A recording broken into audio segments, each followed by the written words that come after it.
So she's going to talk about what is moonshine. Awesome. I changed how I'm sharing screens, so I'm just gonna make sure. Can people see my screen now? And does We it can work? see Oh, yours. awesome. Awesome. Thank you. Um, oh, no, I'm gonna do this again because I think I was not smart about this.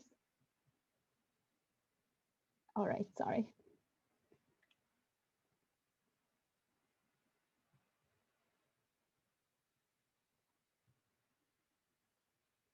Okay.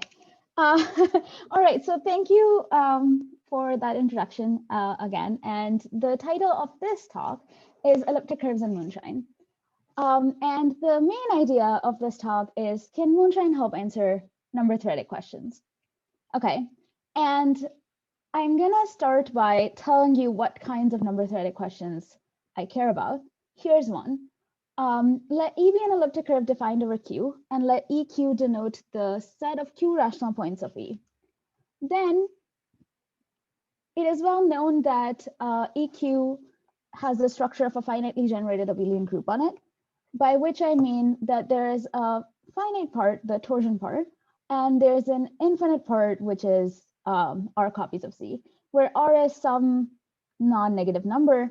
R is called the rank of the elliptic curve, and computing the rank of a general elliptic curve is considered a hard problem in number theory. And if this is the first time you're hearing about this problem, then here's something to get you started. The Bernstein-Swinnerton Dyer conjecture, which if you solve this problem, you would get, I think, $1 million. Well, not this one. This is the weak version of the Bernstein-Swinnerton Dyer conjecture.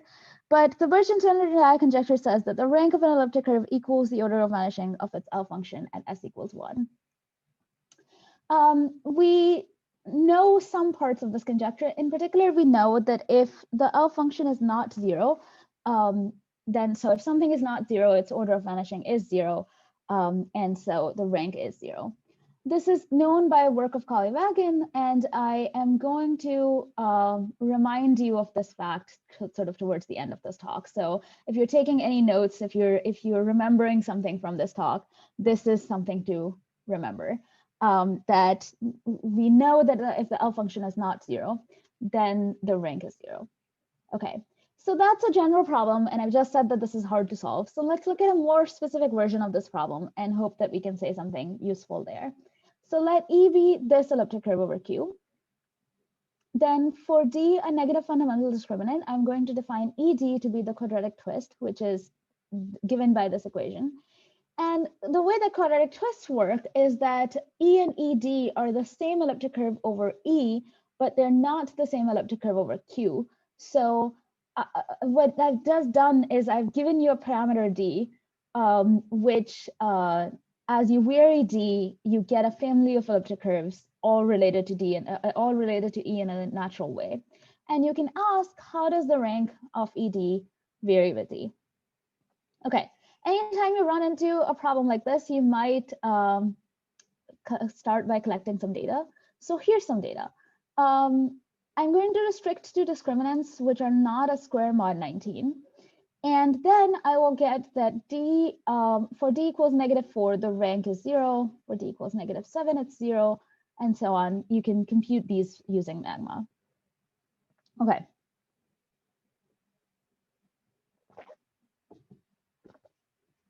In order to say anything intelligent about this problem, I'm going to let f of tau denote the weakly homomorphic modular form of weight 3/2 that lies in that transforms nicely under gamma naught 4 and lies in the Conan plus space, whose Fourier coefficients begin this way.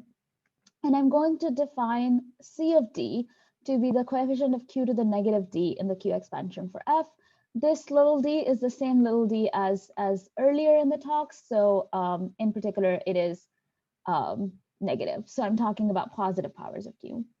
Okay, so then this is the same table as before. It's still absolute values of D and it's still ranks of D. But now I've inserted a column with values of C of D. And you might notice that I've colored some of these red. And I'm going to pause here and let people guess what's going on with the red numbers. What's common between the red numbers that's not common with the black numbers. And again, feel free to unmute yourself and tell me, or put it in the chat. I'm going to drink water.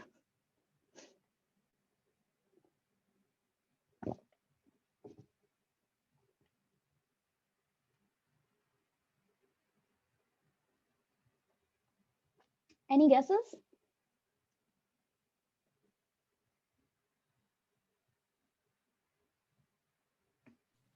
The rank of ED is 0? Very good. Okay, that's a very good guess. So sorry, I give talks by making people talk to me. It's very hard for me to just talk. So so warning that this will happen again. I will ask you questions again. Okay, so the rank of ED is 0. But also, you know, if you look at the CD's mod 19, which I clearly expected all of you to be able to divide all of these numbers by 19, then it becomes more clear that these are the numbers where C of D is not divisible by 19.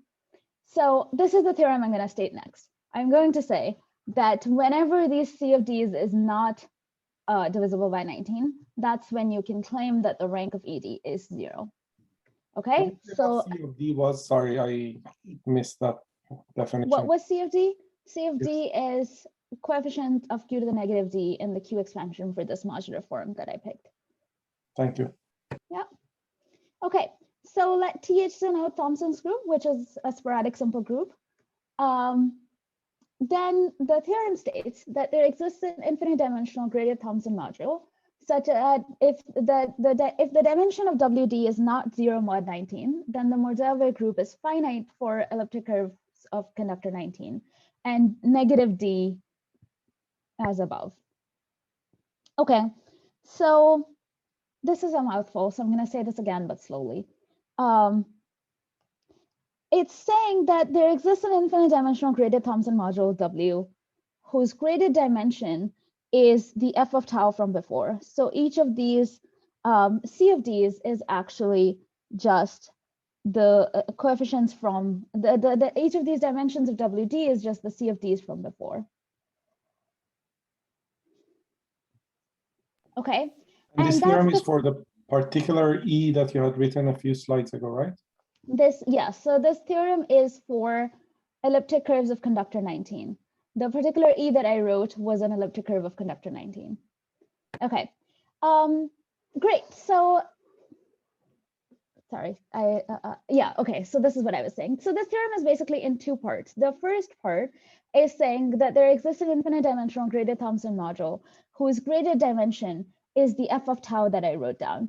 And that if you were either at the first pre-seminar talk or you know anything about Moonshine already, that's Moonshine for the Thomson group. So this theorem is saying Moonshine for the Thomson group exists. And then the second half of this theorem says that if you believe that such an infinite dimensional graded Thomson module exists, then you can use it to say things about elliptic curves of conductor 19, about ranks of these elliptic curves. Okay. So I want to give you just a roadmap of what is my plan for this talk.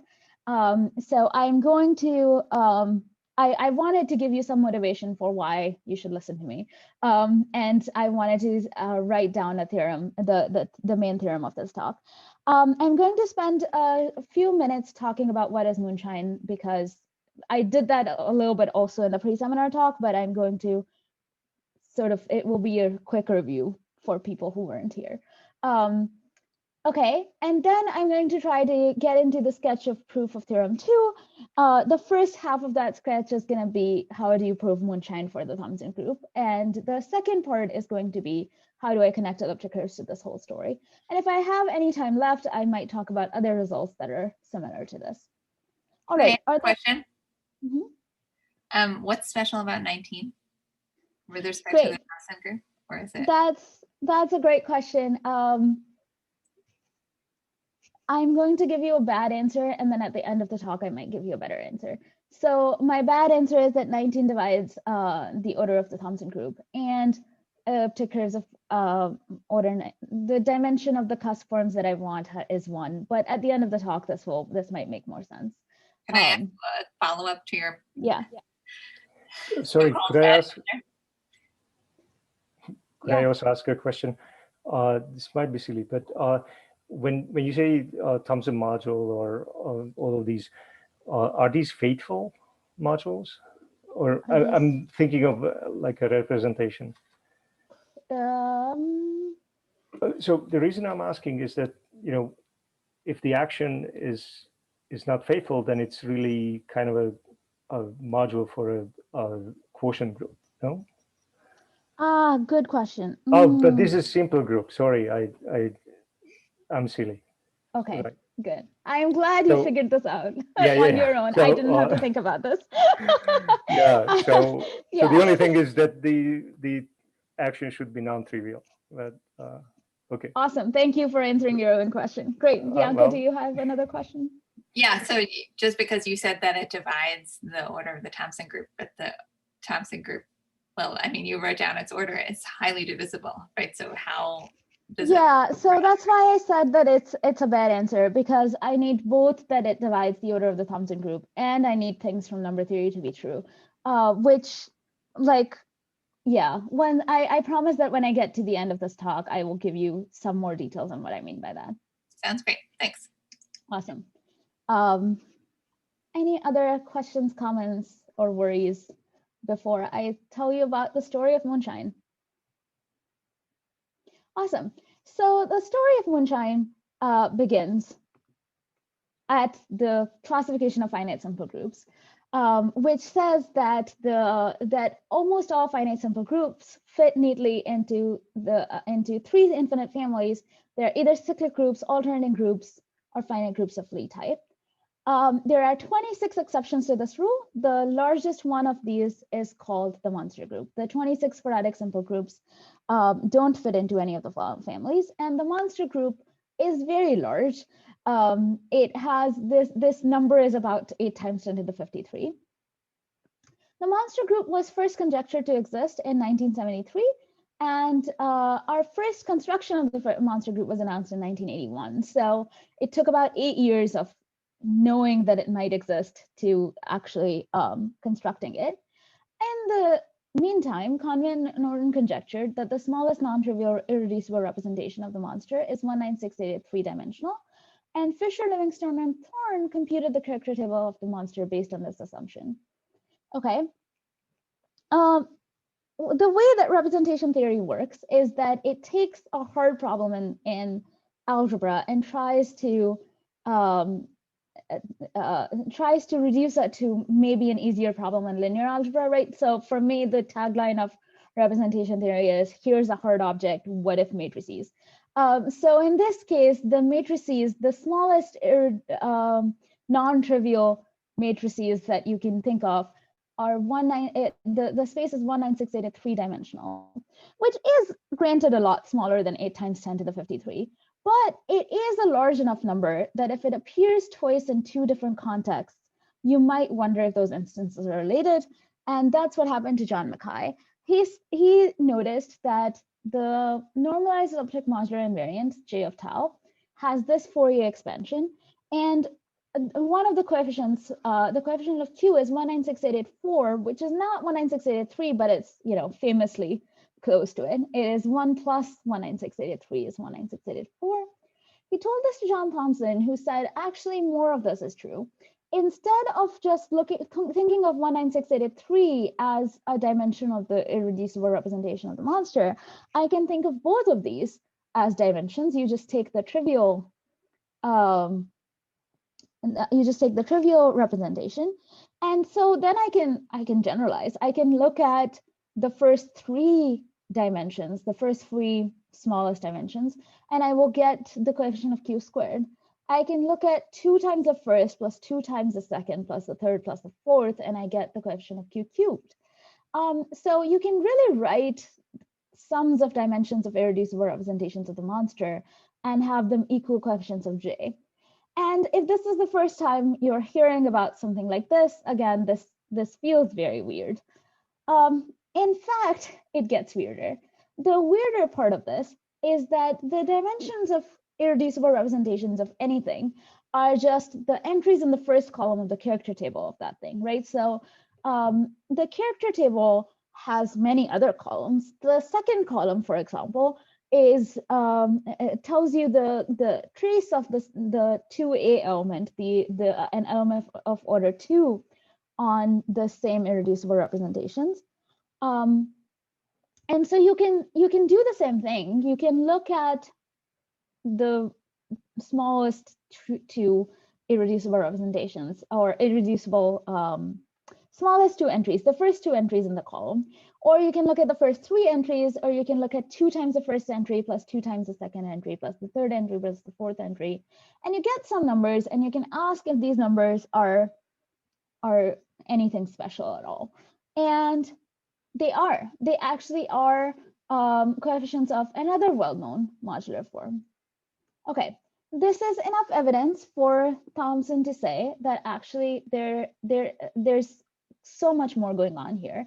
He says that he conjectures that there exists an infinite dimensional monster module whose graded dimension is j of tau, and each of whose Mackay-Thomson series is normalized Hopf module for a genus 0 subgroup of SL2R.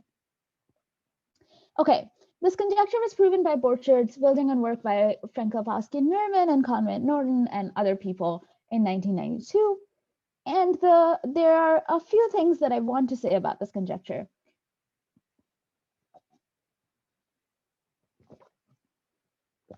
Sorry, I'm not used to talking continuously for this long, so I'm going to take breaks. Okay, there's a few things that I want to say about this conjecture. One of them is that the mysterious part of this conjecture is that all of these functions turn out to be normalized Hopf modules for genus 0 subgroups of SL2R. This is weird because being a normalized Hopf module for a genus 0 subgroup is rare in the world of modular forms. If you pick a modular form, the probability that it happens to be one of these is very small, and the conjecture is saying that for each of the columns of the character table, so each 194 columns, 194 conjugacy classes of the monster group, each of these is a normalized Hopf module. Also, if you don't know what a normalized Hopf module is, I'm not going to try to define it, but it is uniquely determined by its invariance group. What does that mean? That means that if I give you a list of gamma g's for each g, right? If I give you each of these subgroups, then this assignment g to gamma g determines each of these normalized Hopf modules completely, and that determines each of the traces of g and vn for each element of the monster group for every n. What this means is the following. It says that this allows you to compute the structure of V as a monster module without ever having to do computations with the monster itself. Again, this is kind of insane because this conjecture was in 1979, and the monster, remember, was not even constructed until 1981. So this is saying that you can compute the structure of a canonical representation of the monster without ever dealing with the monster. At the time that Thomson said this, you didn't even have a construction of the monster. So again, anyway, my point is that the story is kind of insane. The fact that this works is really surprising. And okay, so that's my small pitch of what Moonshine is. And I want to bring our attention back to the theorem that I started this talk with. And I want to now say that at the top of this talk, I said, well, the first half of this theorem is Moonshine for the Thomson group. If you knew nothing about what Moonshine is at that point, at this point, maybe you have a better idea of what that really means. But really, the story that I want to tell in this talk is really about elliptic curves. So I want to pause here and draw a nice parallel here. If you believe that this theorem is true, then what I'm saying is that if you want to know information, you can get information about ranks of these elliptic curves without actually doing any computations on the elliptic curves. What you have to do is you have to look at this modular form and divide its coefficients by 19. And if that, if it's not divisible, then that gives you information about the rank. So I think that there's a very nice parallel here to that story. Okay, I'm gonna again pause here for questions, comments, or concerns. And if there aren't any, I'm gonna, my plan is to get into the proof of the theorem a little bit.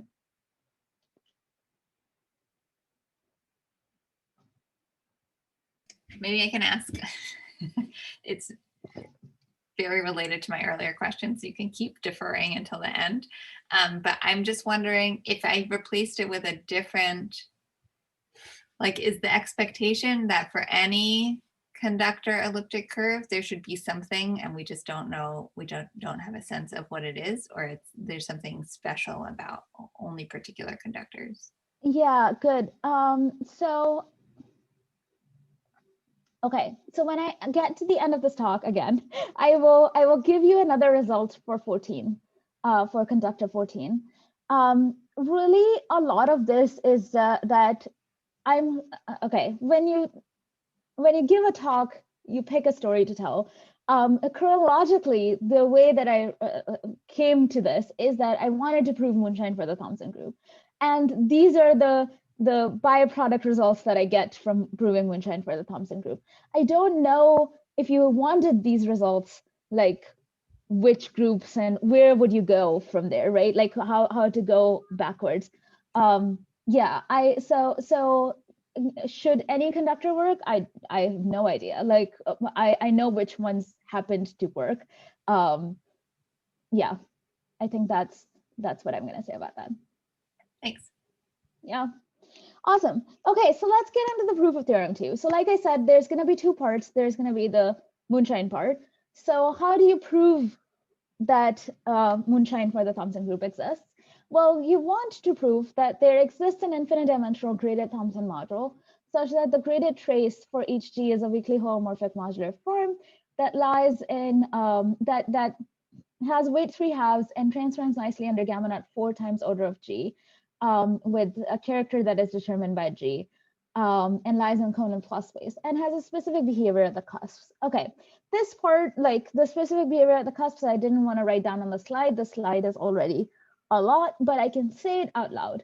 So I want it to have a pole of order 5 at infinity, at the cusp infinity. And I would like it to be holomorphic at every other cusp, except that when you project something onto the Conan plus space, that introduces an extra pole sometimes.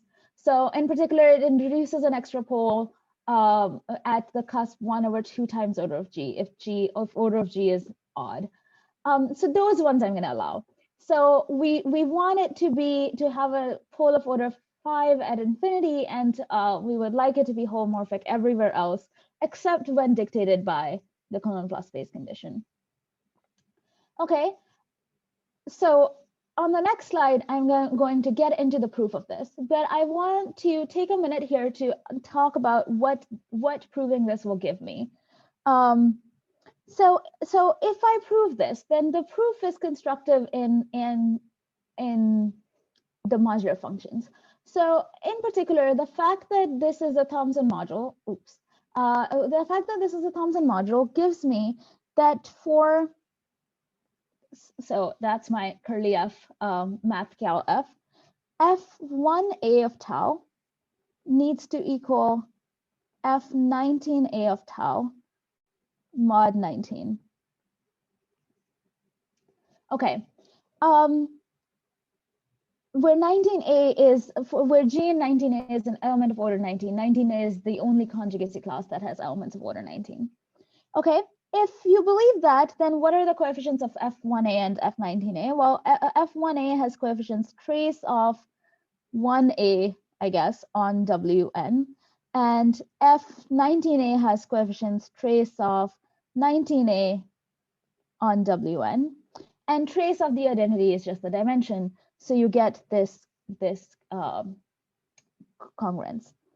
Okay, the congruence, by the way, the reason I care about this congruence is because my theorem said that the dimension of WD, whenever the dimension of WD is not 0, is when you can say things about elliptic curves. So I'm trying to prove the theorem, and currently what I've done is I've associated, I have associated the dimension to the trace of an element of order 19. So maybe 19 is relevant. Maybe I'm not like completely lying to you. Okay, but I'll come back to this. If you want to just prove the first part, what do you do? Well, you start by defining for each rational conjugacy class of G, a function that I'm going to call FG weakly holomorphic.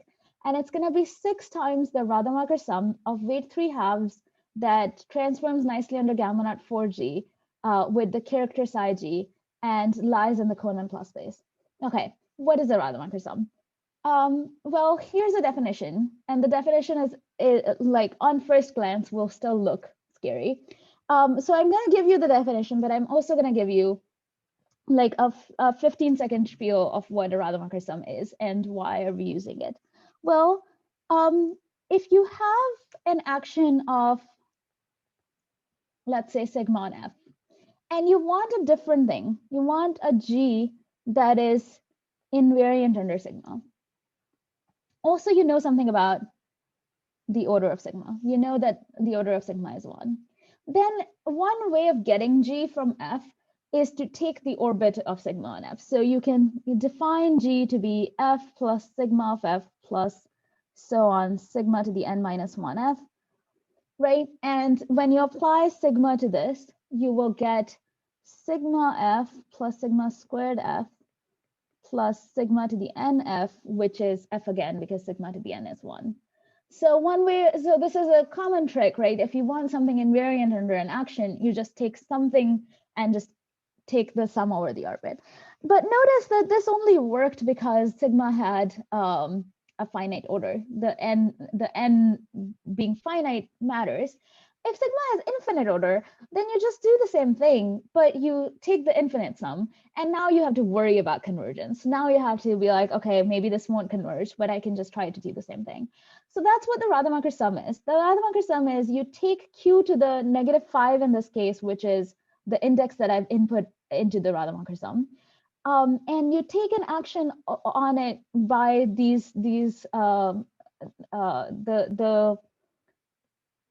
function that you want it to be invariant under, the group that you want it to be invariant under. But because it's an infinite sum, you have to be careful about convergence. And that's not super rigorous, but that's basically what's going on really in the background. And if you know anything about Poincare series, these are, generalizations of Poincare series. Okay, so I've defined FG of FG to be 6 times this Rademacher sum. And I claim that in this case, for these inputs, FG converges. So like I said, that it is a concern for Rademacher sums to check whether they converge. But in our case, where the weight is 3/2 and the index is negative, John Duncan and Miranda Chang wrote a paper in which they said in all of these cases, they will converge. So it's not like super hard to check. You can just quote that. And then the other thing is that Rademacher sums, when they converge, they define Mach modular forms. So that's why we're using them. They define Mach modular forms. And a Mach modular form that has a vanishing shadow is a weakly holomorphic modular form. So I defined these to say weakly holomorphic sort of preemptively, because in our case, they all turn out to have vanishing shadow. This is also not super hard to check, though it is a small computation. You have to compute Brunet funky pairings. And finally, I'm saying that, okay, this is awkwardly stated because I wanted it to look nice on a slide, but really what I'm saying is if the curly FGs existed, the things that I want to exist, if they do exist, then they are just FG weakly holomorphic up to an addition of a cusp form. So the little FGs, I define them this way because they're a candidate for curly FGs, except, you might need to add a cusp form, and you might need to add a cusp form, and now I can ask which of these cusp forms works. And for that, here's the criteria for checking whether any cusp forms work. Well, the criteria is that W is a Thomson module if and only if there exist these integers M1, M2 up to M39, such that the trace is a linear combination of irreducible rational characters of Thomson. Again, this looks like a lot of notation and sort of a mouthful, so I'm going to give you just what is going on in the background spiel again. So if you know group representation theory. Then in group representation theory, there's a theorem that is called Mashka's theorem, and I misspell his name like almost always, so apologies. I think that is the right spelling. But really, the theorem says that if you have a representation of a group, then every representation is decomposable into irreducible representations. So you can write V as, if Vi are the irreducible representations, you can write it as some powers of those, some direct sum of those representations. Let's call this Vn, Mn. And if you look at the characters of these, this is basically saying that the character of V is a sum M1 V1, M1 character of V1 plus so on. Okay. I don't know what happened to my iPad. Anyway, so this is kind of a fancier version of that. And now I'm talking about irreducible rational characters instead of just irreducible characters. But really, I'm saying that if this is a module, then it should satisfy that these multiplicities are integral. And at this point, I'm just going to say that the cusp forms that work are the ones that make these multiplicities integral. And this feels like a throwaway comment because, again, I want to focus on the elliptic curves part of the story. But I want to point out that it isn't, this is the content of the theorem that is saying moonshine for the Thomson group. The fact that any cusp forms work is the point here. Okay. So now I'm going to finish with the first part. I'm going to assume that you can sort of trust that I can prove moonshine for the Thomson group. If you believe that, then here's what it gives you. Well, since you can write down each of these f of 19A taus as FG weakly homomorphic plus some cusp form,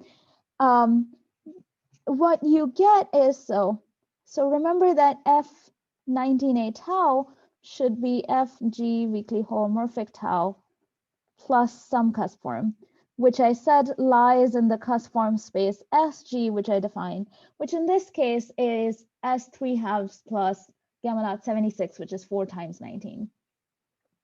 Okay, and FG weakly holomorphic I defined to be the Rademacher sum, so 6 times all of this. And it turns out that for 19, this cusp form space is one-dimensional. So there's a unique normalized cusp form in this space.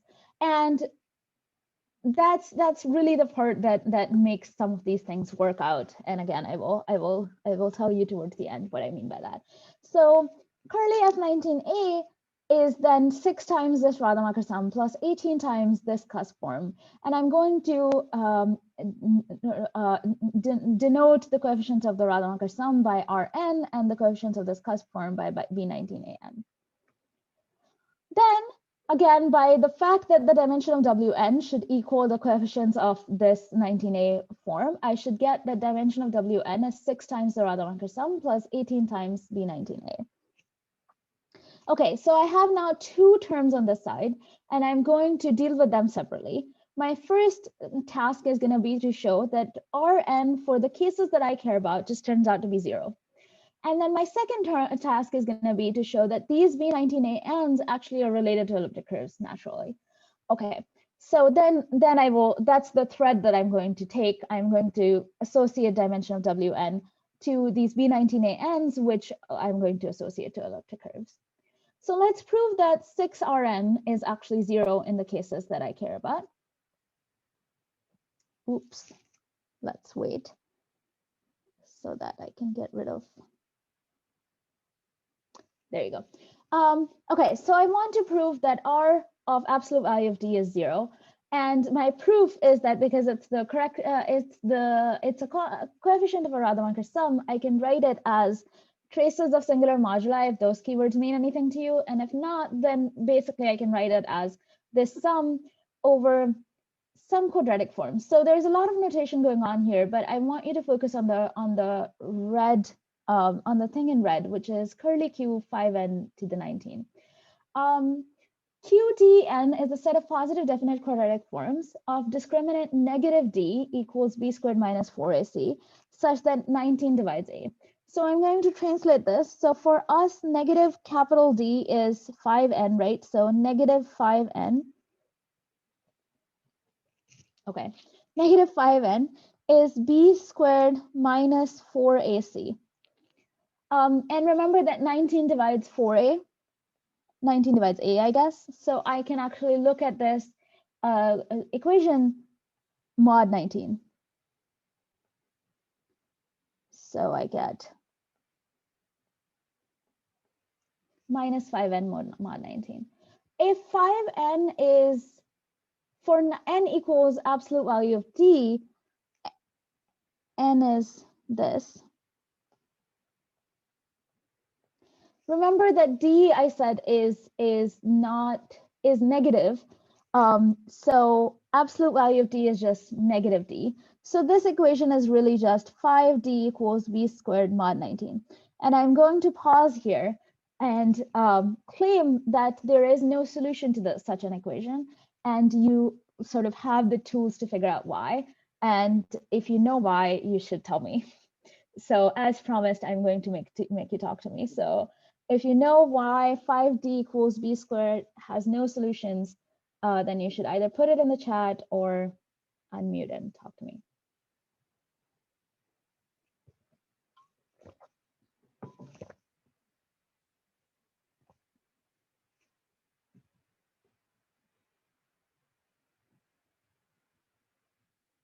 I can't tell anymore if people can still hear me. Maybe I can't hear people.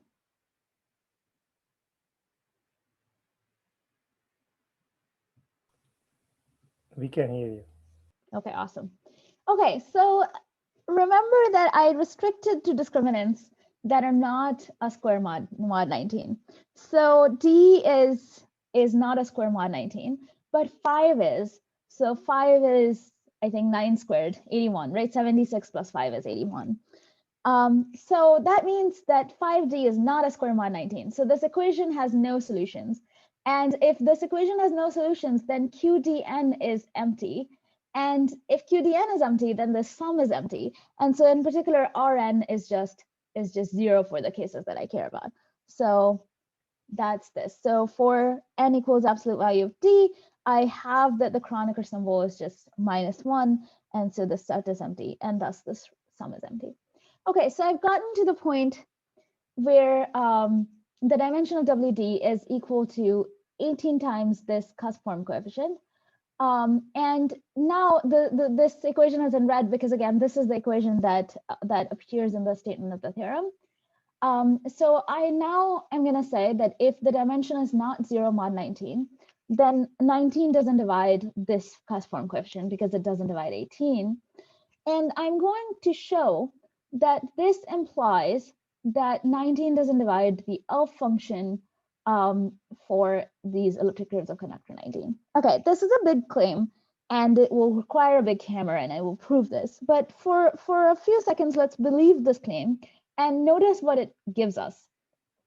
So if 19 does not divide the ELF function, then in particular, the ELF function cannot be 0. So if something is not divisible by 19, it can't be 0.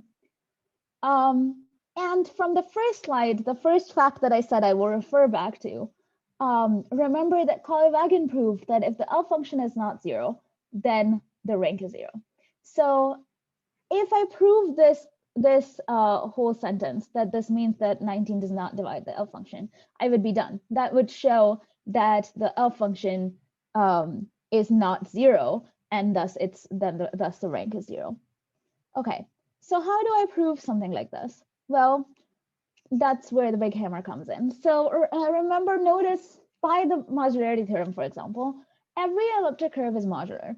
What that means is for each elliptic curve of conductor 19, there is a unique weight to a new form of level 19, such that the ELF function of the elliptic curve is equal to the ELF function of this new form. Okay. Also, to this new form, I can associate a weight 3/2 cusp form under the Shintani lift. So GE of tau is a cusp form that is associated to this new form. And then this lemma that first appeared in a paper by John and Michael and Ken, but is based heavily on work by Agash and Conan, which again, if you want to ask me towards the end, I can say more about where this lemma comes from. It says the following. It says whether or not 19 divides the L function depends both on whether or not 19 divides the L function for a particular value of t and on the cusp form coefficient BED, where this cusp form is the one that is associated to this new form that's associated with this elliptic curve. Okay, so immediately, because this term just only depends on one value of d, you can compute this term in magma. So you can take d not equal -4, and you can compute this term in magma, and it turns out to be 0. So now I have that whether or not 19 divides this L function, that depends on whether or not 19 divides this cusp form's coefficient. Okay, and this cusp form lies in this cusp form space, and it's in red because it appeared in the talk earlier. And I'm gonna go back a few slides to show you where it appeared earlier. Well, so remember when I first wrote down what curly F19A is, I said it is the weakly homomorphic part, which is just the Rademacher sum, plus some cusp form that lies in this space. And this space is S3 house plus gamma about 76. And I said that this space has dimension 1, so it has a unique normalized cusp form. And so now I'm saying that this new cusp form that is associated to these elliptic curves through the modularity theorem and the Shintani lift also lies in this space, which has dimension 1. And so actually these two cusp forms are really the same. And so now if 19 doesn't divide this V19AD, that means that 19 doesn't divide this V19AD. So it doesn't divide the L function. And that proves the theorem. That was a lot of threading, so I'm gonna give you just a quick summary of what I've said. I've said that if I start with an elliptic curve of conductor 19, I can associate to it a weight-tuned new form, a unique weight-tuned new form under the modularity theorem. And I don't think that if you have, anyway, for example, the modularity theorem, you can associate the elliptic curve to a weight-tuned new form, which the weight-tuned new form you can associate to weight 3 house cusp forms through the Shintani lift. And lemma 4 really associates the L function here to the coefficients here. And this weight 3 house cusp form lies in the same one-dimensional subspace as this cusp form. And so it just equals this cusp form, the cusp form that we got from Moonshine for the Thomson group. Okay, so that proves the theorem. And I'm gonna check the time. Okay, I think I have some time to make a few final remarks. So my first thing that I'm gonna say, actually, I'm gonna pause to see if there are any burning questions that I can answer before I make these few final remarks. I have a question. So this tells you that for those Ds that you've identified, maybe from Moonshine, the rank is 0. Does it tell you anything about what the rank is for the other Ds? Yeah, so great. So no, not using any of the techniques that I'm using. So I needed the Ds to be not a square mod 19, for example, because I wanted the Rademacher coefficients to go away. So you can write more complicated statements where you can be like when the dimensional WD is 6 times this Rademacher coefficient plus something else, that's when the rank is 0 or something, or the rank is whatever. You can write more complicated statements here, but I don't know of one off the top of my head, I think. And maybe part of my question was like, does it give you any insight about what the rank is if it's positive, or just is it 0 or positive? No, it only answers whether rank is 0 or not. And again, if like I swept a lot of the proof under the rug, but really the idea here is that I'm really just proving that 19 doesn't divide the L function. And if 19 does divide the L function could be 0 or it could not be 0, right? So yeah, it's harder to say things about that. Great, thank you. That was a good question. Okay, so I'm going to make a few final remarks. I'm going to summarize what I've done. I have started by saying, hey, computing ranks of elliptic curves is hard. Here's a theorem. If you just compute these coefficients of these modular forms and divide them by 19, then that gives you information about these ranks. That's useful if computing the coefficients of the modular forms isn't hard. But if the computing the coefficients of the modular forms is as hard a problem as computing the ranks, then I've just converted a hard problem into another hard problem. So I want to convince you that that's not true. Actually, computing the coefficients of this modular form is not hard. It's a finite sum over some quadratic forms. And again, if you know the keyword traces of singular moduli, it's a trace of singular moduli. And so this is actually not a hard computation and a much less harder computation than computing ranks. So I have really done something here. It's not just take a hard problem and move it into a different, harder problem. The other thing that I want to say is that as Bianca asked immediately, why 19? This is a question this is a valid first question to ask immediately, like why 19? So I'm going to tell you about another result about not 19. So at this point, take D to be a negative fundamental discriminant, which is not a square mod 7 and is something mod 8. I want to say plus or minus 1 mod 8, but don't quote me on that. It like the Kronecker symbol with 2 gives you information mod 8. And let E be an elliptic curve of conductor 14, so 7 times 2, and let G be an element of order 14. Then if the trace of G on WD is not 0 mod 49, then the Mordillo group is finite, so you know something about the rank. And you also know something about the 7 part of the Tate-Shafarevich group. For 14, you can say more things. For 14, if this trace happens to be 0, and also you can check something about the q to the 4 coefficient, then the summer group is non-trivial, and if the L function is non-zero, then so is the Tate-Shafarevich group.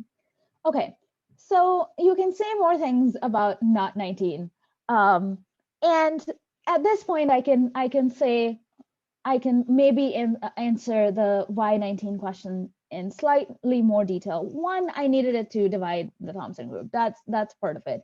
That's what gave me the original statement to begin with. Two, I needed this cusp-form space to be one-dimensional, so that, or not even, maybe not necessarily one-dimensional, but I needed the cusp form that appears in the Moonshine to be equal to the cusp form that appears if you just go from the elliptic curve, right? This might still happen if it's not one-dimensional space, but in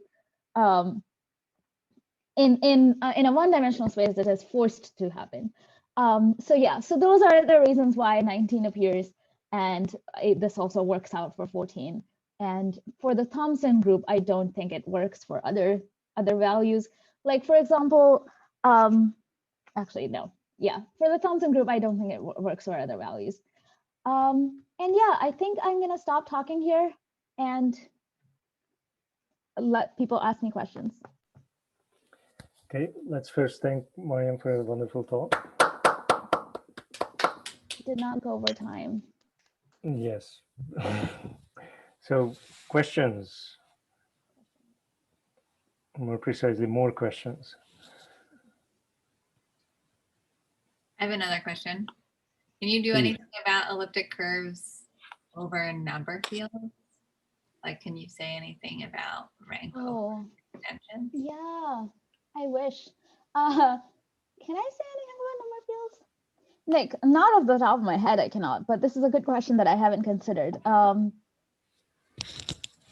Can you say something about number fields? What would you even do if you wanted? Well, so for Moonshine to make any sense, really. For the Moonshine part to make any sense, I want these to be rational characters. So I want to say that at least the dimensions that are appearing, the cusp-form coefficients that are appearing should be rational. I don't know whether that says anything about, yeah, I don't know that I know enough about elliptic curves of over number fields. Like, are elliptic curves, do you have a version of the modularity theorem for elliptic curves over number fields? And what does that say about the cusp forms? What? Yeah, often I think you don't, although there's some work for modularity, maybe over like real quadratic fields, or maybe at least Q joint square root 5, I think. Okay. But I guess maybe even if you didn't start, what am I wondering? I'm wondering, since your proof is about 19 not dividing the algebraic part, I don't even know if this seems plausible. If like you made an extension where 19 was Ooh, split, yeah. or like, could you say that the rank? Yeah, that's a great question. Yeah, I haven't considered this, and I think that is a direction I want to think more about. I think the roadblock that I can think of off the top of my head is really the stuff that I get from Moonshine is congruences between the cusp forms.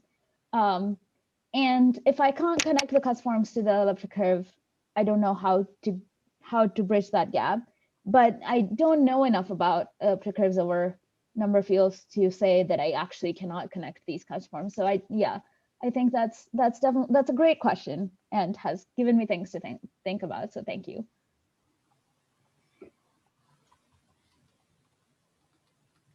Other questions? I'm going to make a note of this. Okay, I think it looks like maybe no more questions. So let's thank Maryam